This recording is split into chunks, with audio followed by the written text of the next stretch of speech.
빌립보서 2장 1절로부터 11절 말씀까지 교독하겠습니다. 그러므로 그리스도 안에 무슨 권면이나 사랑의 무슨 위로나 성령의 무슨 교제나 긍휼이나 자비가 있거든 나만을 같이하여 같은 사랑을 가지고 뜻을 합하며 화합하는 아무 일에든지 다툼이나 허용으로 하지 말고 오직 겸손한 마음으로 각각 자기보다 남을 낫게 여기고 각각 자기 일을 돌보러 또한 각각 다른 사람의 일을 돌보아 나의 기쁨을 충만하게 하라. 너희 안에 이 마음을 품으라. 곧 그리스도 예수의 마음이니 그는 근본 하나님의 본체시나 하나님과 동일의 물체로서 여기지 아니하시고 오히려 자기를 비워 종의 형체를 가지사 사람들과 같이 되셨고 사람의 모양으로 나타나사 자기를 낮추시고 죽기까지 복종하셨으니 곧 십자가에 죽으시니라. 이러므로 하나님이 그를 지극히 높여 모든 이름 위에 뛰어난 이름을 주사 하늘에 있는 자들과 땅에 있는 자들과 땅 아래에 있는 자들로 모든 무릎을 예수의 이름에 꿇게 하시고 모든 입으로 예수 그리스도를 주라 시인하여 하나님 아버지께 영광을 돌리게 하셨느니라. 아멘. 빌립보 교회를 향해서 보내졌던 사도 바울의 편지의 시작은 감사였습니다. 빌립보 교회를 생각할 때마다 내가 항상 감사하게 됩니다. 그리고 두 번째, 그 교회를 향해서 늘 기도하고 있습니다. 그리고 세 번째로는 감옥에 처해 있는 자신의 모습이 다른 사람들에게는 또 그리고 빌립보 교회에는 참으로 답답하고 또 억울한 일처럼 비춰질지 모르지만 나는 여기 잘 있습니다. 그리고 오히려 여기에도 하나님의 선하신 섭리하심이 있는 것을 나는 보게 됩니다. 그리고 여기서 빨리 벗어날 수 있어서 그리고 당신들을 직접 볼 수 있다면 참으로 좋겠습니다. 그런 편지의 소도의 내용을 기록한 후에 이제 사도 바울이 이 빌립보 교회를 향해서 편지를 보내고 싶었던 본론적인 이유를 이제 드러내기 시작합니다. 사도 바울이 빌립보 교회의 소식을 들으면서 마음에 무거운 근심으로 남게 되는 소식 하나를 듣게 되어지는데 그것은 교회 안의 일꾼들의 갈등이었습니다.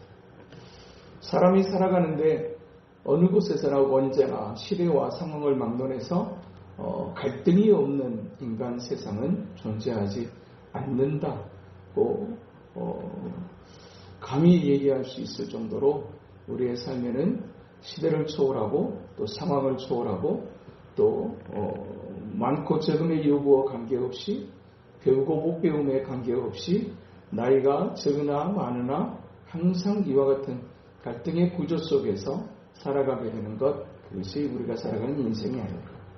어떤 공동체든지 어떤 모임이든지 처음에는 좋은 의도로 시작할 수 있으나 가다 보면 꼭 반드시 부딪히고 직면하게 되는 한 가지가 있다면 그것은 갈등이라고 하는 얘기입니다.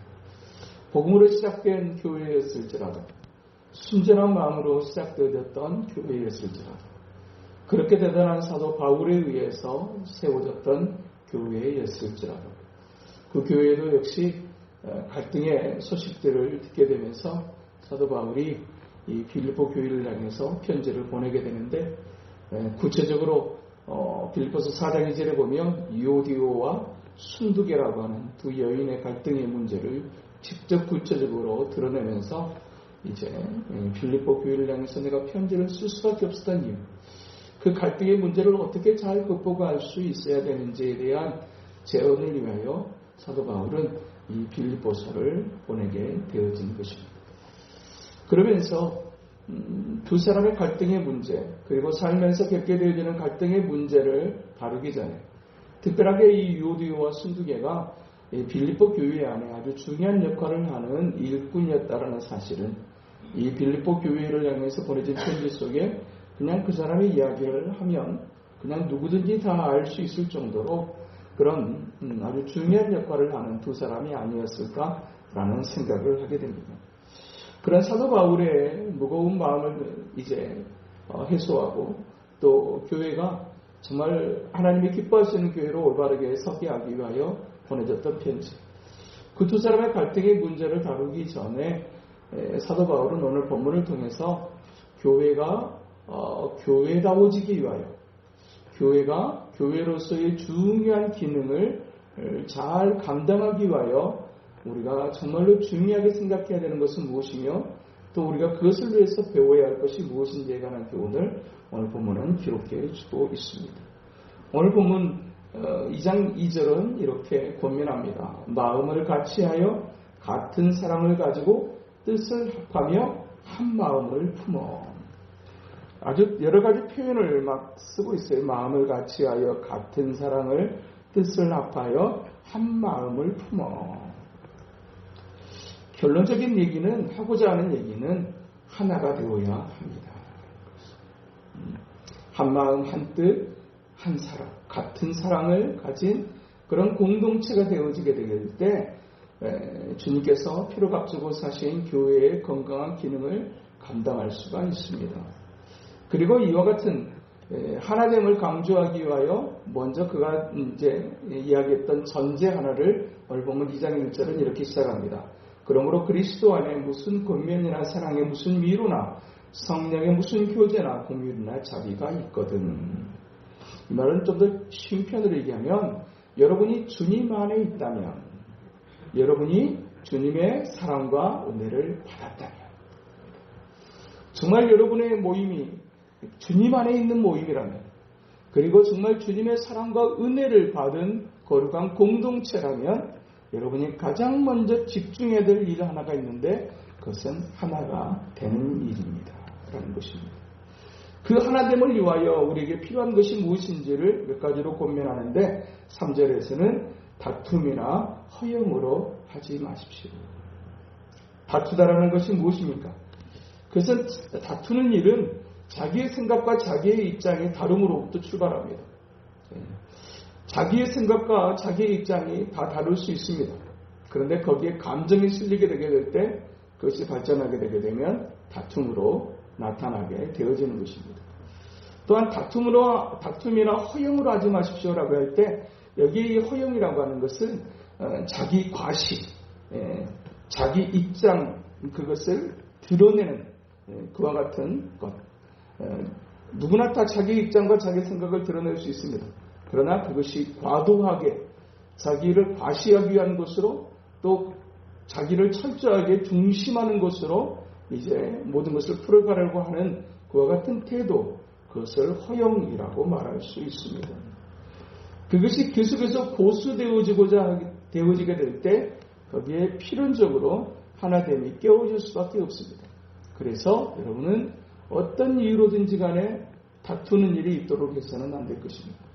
어떤 이유로든지 간에 그 안에 자기의 과시나 자기를 드러내고자 하는 의도가 있어서는 안 될 것입니다. 그것은 하나됨을 깨뜨리는 아주 우리가 경계해야 될 것임을 가장 먼저 말합니다.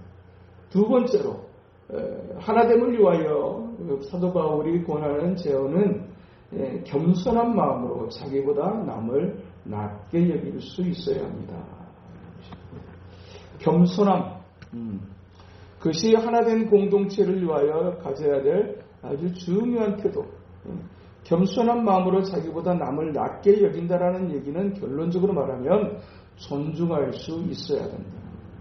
상대방에 대한 존중을 잃어버리게 되게 될 때 갈등은 불가피하고 다툼으로 이어지며 다툼은 결국 분열로 치닫을 수밖에 없다라는 사실. 그래서 늘 겸손한 마음을 잃어버리지 말아야 합니다. 내가 다툼으로까지 나아가고 있다라고 하는 것에 영적인 실상은 그것은 결국 내가 안에 교만이 어느 순간에가 싹 트고 자라나 있을 수 있는 가능성이 많다. 결국은 서로의 다름을 극복하기 위해서 서로가 필요한 중요한 내면의 태도가 있다면 그것은 존중하는 태도가 있어야 된다.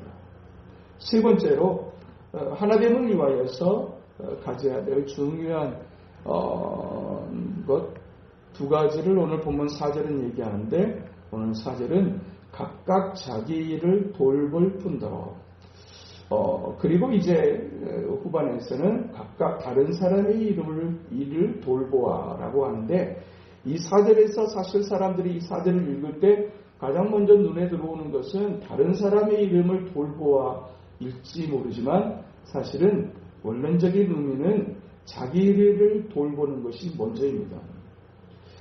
관계 속에서 가장 중요한 것이 있다고 하게 되면 그것은 자신입니다. 나 스스로를 먼저 관리하는 일이 가장 중요합니다. 자기를 돌볼 뿐만 아니라 다른 사람의 일도 돌보아. 그 말은 먼저 자기 관리가 이루어질 수 있어야 하고, 자기 관리가 이루어지고 난 다음에 거기에만 그치지 말고, 그러니까 나만 좋고 나만 괜찮으면 돼 라고 하는 차원을 뛰어넘어 또 주변을 돌아볼 수 있어야 됩니다. 가장 먼저 이 하나됨을 깨트리는 여러 가지 방해 요인들을 이제 최소화하기 위하여 우리가 먼저 필요한 것이 뭐냐? 자기관리. 다툼이나 허용으로 하고 자기 이제 주장을 꺾지 않는 이와 같은 경향, 이런 일들이 때로는 갈등의 요인으로 등장할 수 있습니다. 또 자기 마음에 맞지 않고 또 마음이 상하게 되는 경우들도 있습니다. 그런데 이런 어떤 분열이 이제 갈등이나 여러 가지 다툼의 현상으로 나아가게 될 때 공통적인 특징 하나가 있다면 성령으로 충만하지 못하다. 내 자신의 모습이 더 중요하다. 내가 충만해져 있으면 똑같은 일에 대하여 내가 품어낼 수 있습니다. 충만하다라고 하는 것은 다름에 대해서 내가 포용하는 힘이 생긴다라는 겁니다. 그런데 우리가 성령으로 충만하지 못하게 되면 어떻게 됩니까? 똑같은 일, 똑같은 말, 똑같은 상황인데 내가 충만하지 못하게 되게 되면 그 일이 내게로 굉장히 다른 느낌으로 다가올 수 있어요. 어쩌면 더 심한 어떤 그런 이제 공격을 받을 수도 있고 다름의 갈등을 이제 접할 수도 있지만, 그럴 때 내가 충만해 버릴 수 있다고 하면 내가 품어버릴 수 있어요.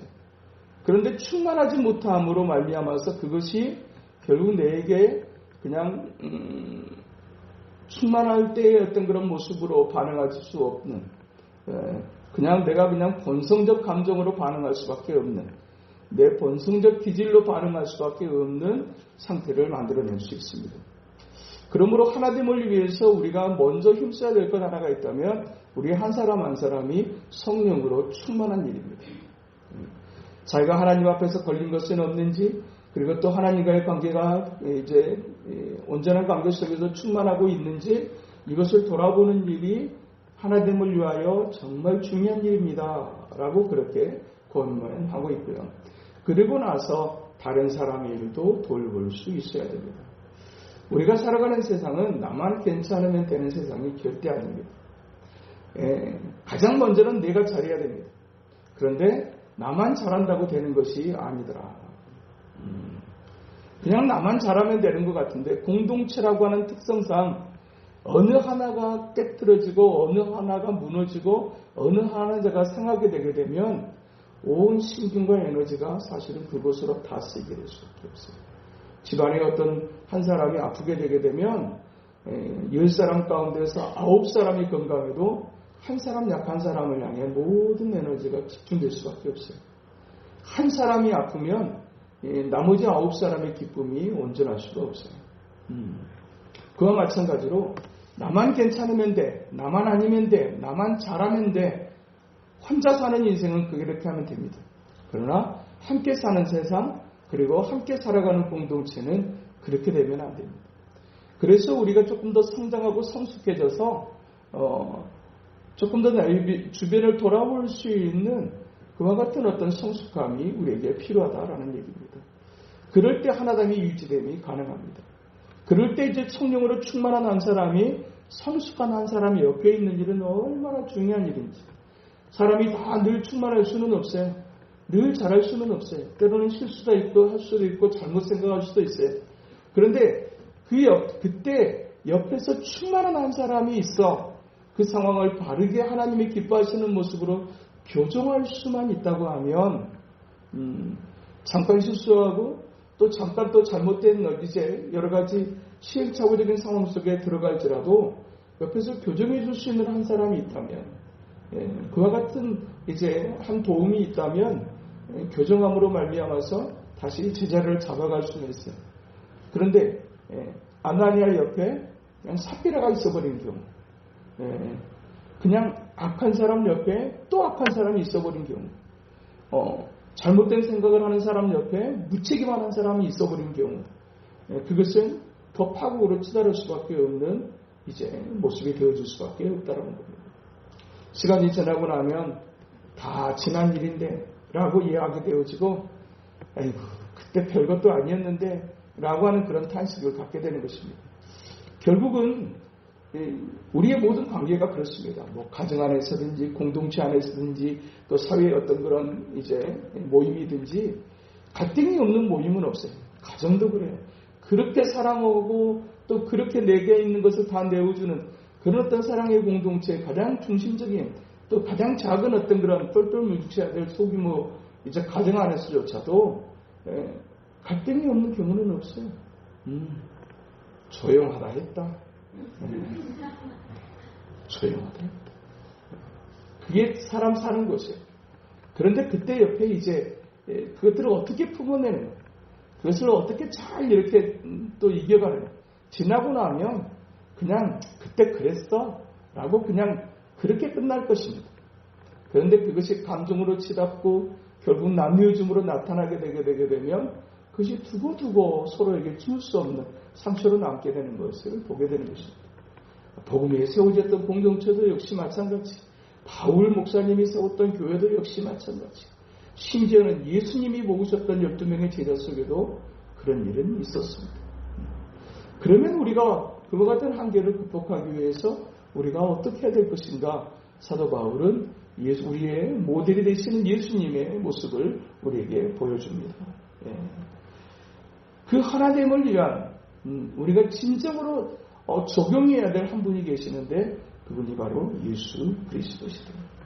어떻게 그분은 그 하나됨을 잃어버리지 않으실 수 있으셨을까?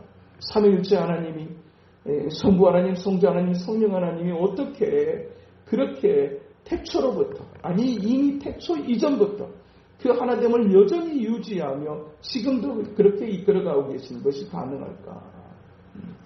그 예수님의 복음을 얘기하면서 예수님은 어떻게 그 하나됨을 계속해서 유지하고 계셨는가에 대해서 첫 번째로 6절에서 자기 권리를 주장하지 않으시는 예수님의 모본을 우리에게 제시해주고 있습니다.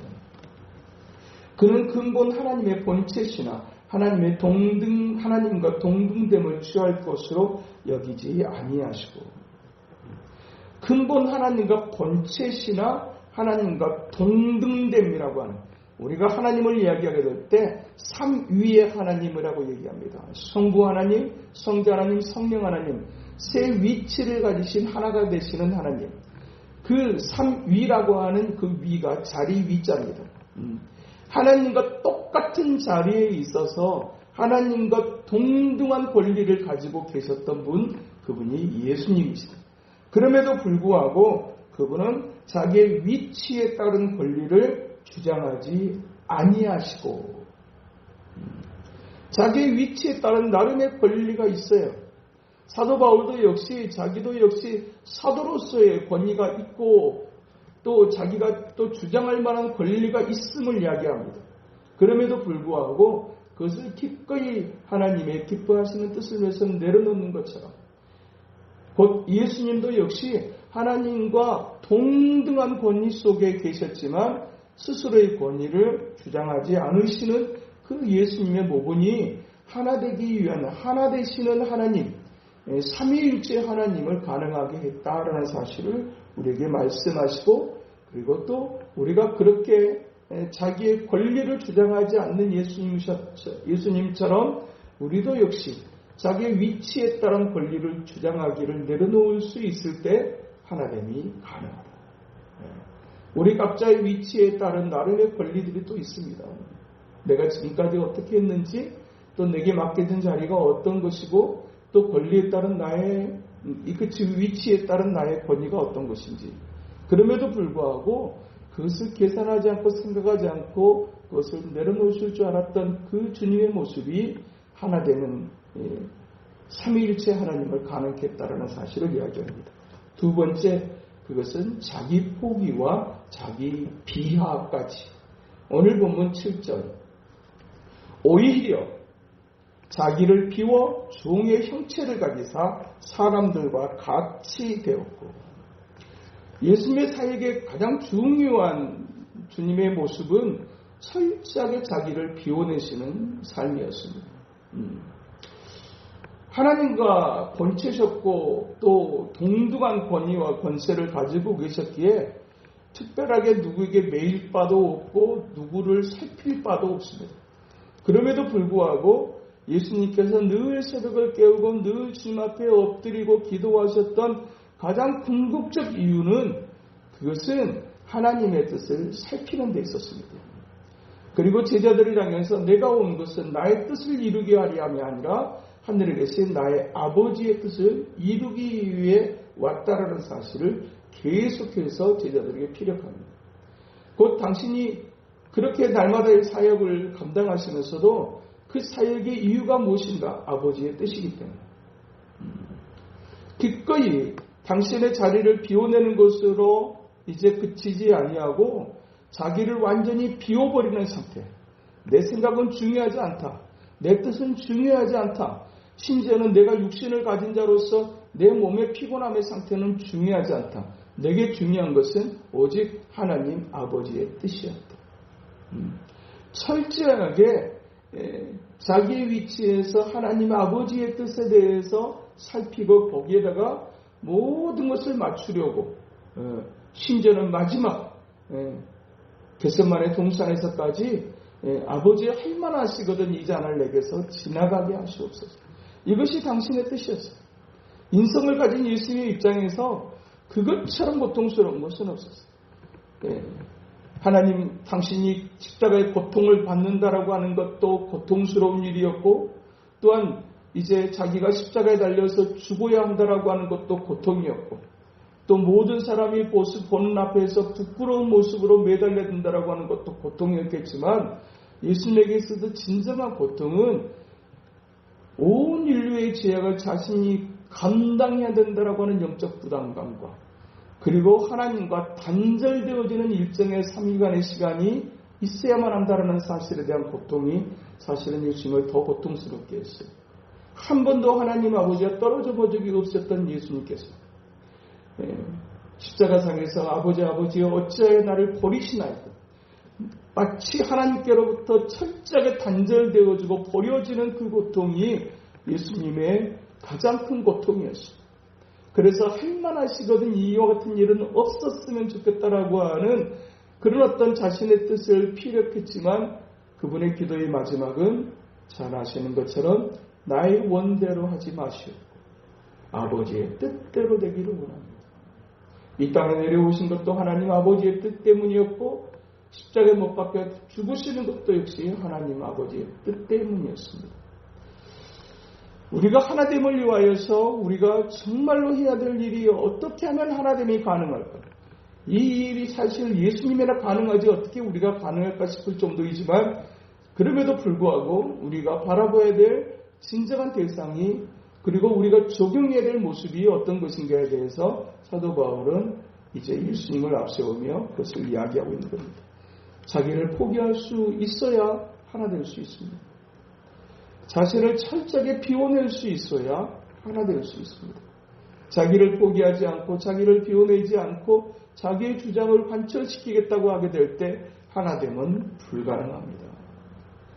더 나아가서 마지막으로 어디까지 해야 되는가에 대하여 오늘 본문 8절에서는 예수님의 모본을 사람의 모양으로 나타나사 자기를 낮추시고 죽기까지 복종하셨으니 곧 십자가에 죽으십니다. 자기를 비워내는 일이 얼마나 간단하지 않는지, 자신의 어떤 그런 권위를 포기하는 일이 얼마나 간단하지 않는지, 그것은 우리가 삶의 여러 가지 상황 속에서 또 우리가 얼마든지 경험되어질 수 있는 것들입니다. 그렇지만 우리가 자신을 포기하고 자기를 비워내고 자기를 낮추고 이렇게 하는 어떤 시간들을 보내면서 우리에게 올라오는 얘기 하나가 있다면 그것은 언제까지 그럴 것인가? 내가 더 얼마나 그래야 될 것인가 라고 하는 이야기입니다.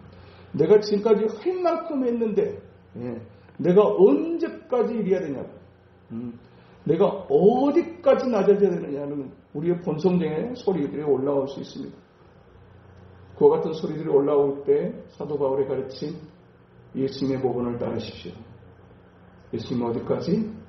저기까지. 불가능에 가까운 것입니다. 이것은 우리의 본성이 결코 받아들일 수 없는 부분입니다. 그럼에도 불구하고 하나 되기를 원하십니까? 이렇게 하셔야 합니다. 하나 된다라고 하는 것은 그냥 말처럼 구호처럼 그렇게 쉽게 구호를 외친다고 되어지는 것이 아니라는 얘기입니다. 누군가, 아니 서로 각자가 자기의 주장을 내려놓을 수 있을 때, 자기를 포기할 수 있을 때, 자기를 낮추어낼 수 있을 때, 그리고 철저하게 죽기까지, 끝까지. 언제까지 낮아야 됩니까? 끝까지다. 너 죽을 때까지. 얼마나 더 낮아져야 됩니까? 예수님처럼. 이것은 우리의 본성이 사실 도저히 용납하기 어려운 것입니다. 그럼에도 불구하고 이것이 중요한 이유는 가장 먼저는 하나 되기 위해서고, 정말로 건강한 기능을 회복하기 위해서 하나됨이 가장 중요한 전제인데, 이 하나됨을 위해서 내가 언제까지 그래야 됩니까? 라고 하는 것은 내가 언제까지 이 수모를 감당해야 됩니까? 라고 하는 것일 수도 있습니다. 이대로 죽을 수는 없는 거 아닙니까? 이대로 계속될 수는 없는 거 아니냐? 이것이 막 우리의 본성의 소리입니다. 그런데 예수님의 모델을 우리에게 딱 보여주시면서 예수님께서 그렇게 하셨다. 그런데 거기까지 자신을 비우고 거기까지 자신을 낮추면 우리는 내가 그냥 없어져 버리고 그냥 이대로 바보처럼 그냥 그렇게 사라져 버리는 존재가 될 거라고 생각합니다. 그래서 그것을 우리가 더 견디지 못할 수도 있습니다. 그런데 그 예수님의 그 철저하게 자신의 권리를 주장하지 않으시고 자기를 낮추시며 포기하시고 죽기까지 복종하셨던 그 결국이 무엇이었는가를 오늘 사도 바울은 우리에게 마지막으로 보여줍니다. 그 겸손의 결국이 뭐였느냐? 9절에 보니까 이름으로 하나님의 그를 지극히 높여 모든 이름 위에 뛰어난 이름을 주셨다. 우리가 겸손하는 것을 겸손이 미덕이 되어지지 않는 시대를 살아갑니다.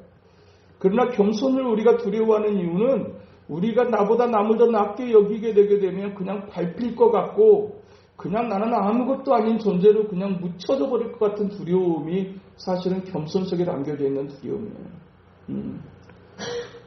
적어도 내가 내 것을 주장할 것은 좀 주장해야 된다라고 가르치는 시대를 살아갑니다. 그리고 그것이 당연시 되어지는 시대를 살아갑니다. 그냥 이대로 내가 말하지 않고 내가 그냥 여기서 죽어지게 되면 결국은 내가 밟히게 되고 결국은 내가 묻혀버리게 될 거라고 하는 그런 어떤 이제 자신 안에서의 어떤 그런 위기의식이 우리를 그렇게 하지 못하게 만듭니다. 그러나 정말 우리가 예수님을 생각하면서 그렇게 할 수 있다면 주님은 그 사람의 인생을 절대로 그대로 내버려 두지 않으십니다. 예수님이 철저하게 이 결국을 위해서 내려놓으신 것은 아니지만 주님이 철저하게 하나님 아버지를 위해서 아버지의 뜻을 위해서 계산하지 않는 중심으로 그렇게 철저하게 맞추면 그렇게 죽기까지 복종하셨을 때 하나님은 예수님을 어떻게 하셨는가? 보아라. 모든 이름 위에 뛰어나게 하시고 하나님이 그를 지극히 높이셨다. 이것은 영적인 원리입니다. 우리가 낮아지면 없어진다고 생각합니다. 그리고 그냥 그대로 묻혀버릴지 모른다고 생각하고 그렇지만 그렇게 자신을 겸손히 낮추는 자를 하나님은 그대로 내버려 두시는 분이 아니라 하나님이 친히 높여주실 것이다.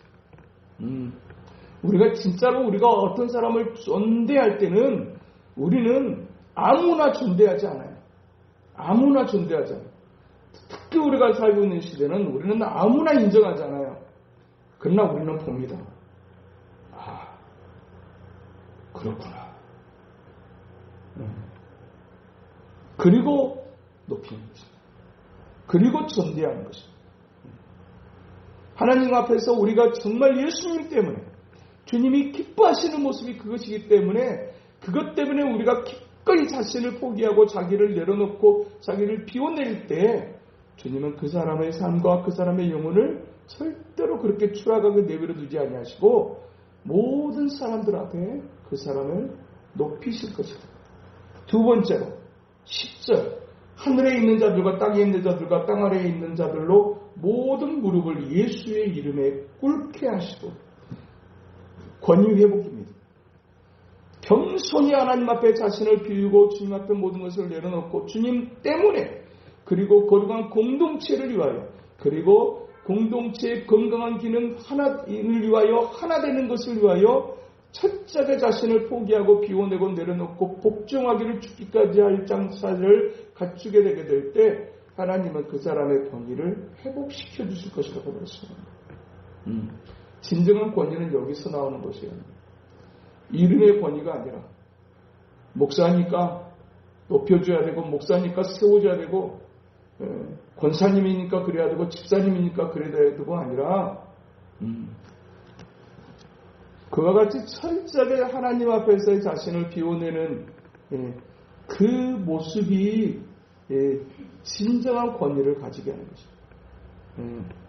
똑같이 이름을 불러도 그냥 가볍게 목사님 하는 이름이 있고 진짜로 무거운 마음으로 정말 귀한 마음으로 부르는 이름이 따로 있어요. 똑같은 직분의 이름이라고 똑같이 불려지지 않아요.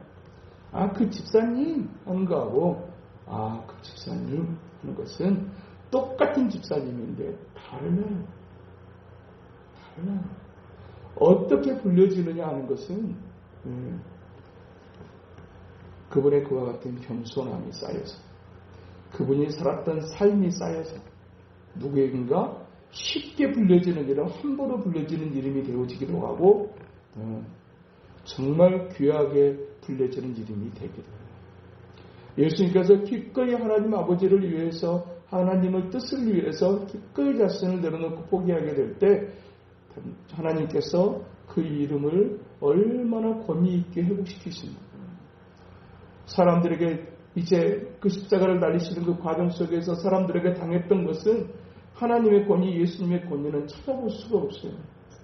그럼에도 불구하고 오직 하나님의 뜻 앞에 딱 맞추며 나가게 되게 될 때 하나님께서 회복을 시키시는데 하늘에 있는 자들과 땅에 있는 자들과 땅 아래에 있는 모든 자들로 예수의 이름 앞으로 무릎을 꿇게 하세요. 그 권위 앞에 무릎을 꿇게 하세요. 이런 권위가 겸손한 자에게 주어지는 권위라고 말씀하세요. 마지막 영광스럽게 하십니다. 11절 모든 입으로 예수 그리스도를 주라 시인하여 하나님 아버지께 영광을 돌리게 하십니다. 영광스럽게 하세요. 어떤 사람이 하나님 앞에서 그리고 거룩한 공동체 안에서 또 서로에게 정말 귀하고 영광스러운 사람이 될 수 있느냐? 겸손입니다. 예수님의 겸손을 배울 수 있습니다. 그래서 사도 바울은 너희 안에 이 마음을 품으라. 그리스도 예수의 마음. 철저하게 자기 주장을 하지 않으며 자기를 포기하고 자기를 비하하기까지 하며 죽기까지 정하셨던 자신은 없으셨던 오직 하나님 아버지의 뜻만 중요했던 그분의 삶. 그냥 그렇게 사람들에게 밝혀짐으로 그냥 그렇게 사라져버릴 것 같던 그분이 주님의 은혜 아래 회복을 시켜주시는데 하나님께서 그렇게 회복시키셔요. 동일한 원리 속에 주님이 기뻐하시는 겸손을 취하는 자들에게 주님은 이렇게 하실 것이라고 말씀합니다. 아무도 예수 이름을 함부로 부를 수 없던 것처럼 똑같은 이름이라도 쉽게 불려지는 이름이 아니라 정말로 의미있게 힘있게 귀하게 불려지는 주님의 인생이 되기 위하여 우리가 취해야 될 것은 예수님의 겸손이라고 말씀하십니다. 그 겸손이 있을 때 하나됨이 가능하고 그 하나됨을 이룰 수 있을 때 교회가 교회다워질 수 있다.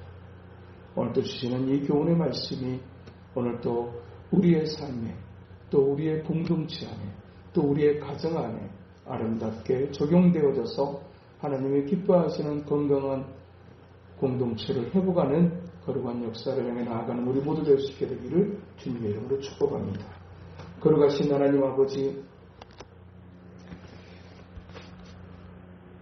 주님이 피로 값주고 사신 교회가 건강한 기능을 감당하기 위해 가장 중요한 것이 무엇인지, 그리고 그것을 위해서 우리가 어떻게 해야 되는지, 어떻게 해야 되는가를 알지만 힘겨울 때 우리가 바라봐야 될 분이 누구신지, 그리고 그렇게 주님처럼 행하게 될 때 또 하나님은 어떻게 하시는지 오늘도 우리가 들려주신 아버지 하나님 감사합니다.